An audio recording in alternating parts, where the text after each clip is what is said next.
adventurers, I'm Michael Clark, brand manager for Neverwinter, and I'm here to talk about the new changes coming to the game with our newest module, Jewel of the North. With Jewel of the North, we really set out with 3 core goals in mind. Improve the early game experience, create a more cohesive and concise leveling journey, and build an exciting new class that all our players, new or returning, will enjoy. Our first big challenge was figuring out exactly how to polish the leveling journey, and ultimately, this is where we really saw an opportunity to bring the game closer to its D&D roots. Upon loading up Jewel of the North for the first time, one of the first things you'll notice is the lack of an XP bar. In its place, you'll notice a new feature called the Adventure Log. Instead of the traditional MMORPG model, where XP is gained from defeating individual enemies and completing quests, we've transitioned to a milestone leveling system. This is a system that's derived from D&D's 5th edition, and in the case of Neverwinter, our larger objectives are what we call adventures. There will be 6 large adventures and zones for you to complete and explore: Neverdeath Graveyard, Velosk, Ebon Downs, Icespire Peak, Chasm, and Whispering Caverns. Each of these areas have been fine-tuned to provide a concise narrative experience, and completing each one will gain a certain amount of levels. After completing all the adventures, you will reach our new maximum level of 20, and will then be ready to take on endgame level content. We've also added 2 new locations to Protector's Enclave that will be very important to your journey: the Adventurers Guild and the Training Room. The new Adventurers Guild houses all of the class and Paragon trainers in one convenient location.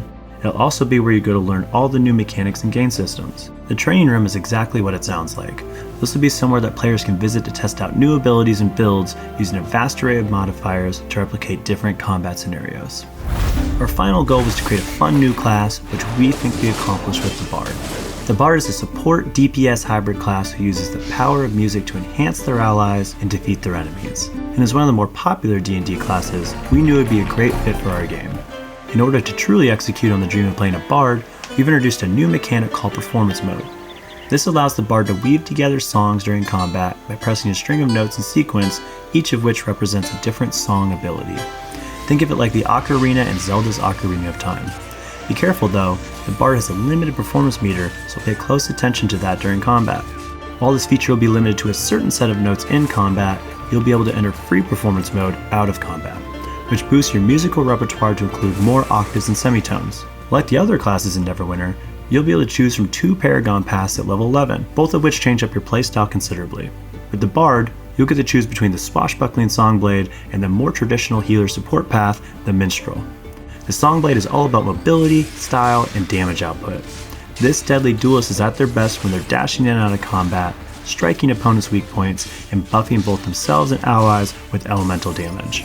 The Minstrel, on the other hand, is a mesmerizing performer whose bombastic ballads sweep the battlefield, either lifting allies or devastating enemies. With a much larger performance pool than the Songblade, the Minstrel acts as a more than capable healer for your party. This is all I have to share today, but you can look forward to experiencing all of these new changes when Jewel of the North launches on PC July 27th and on consoles later this fall. Until next time, adventurers.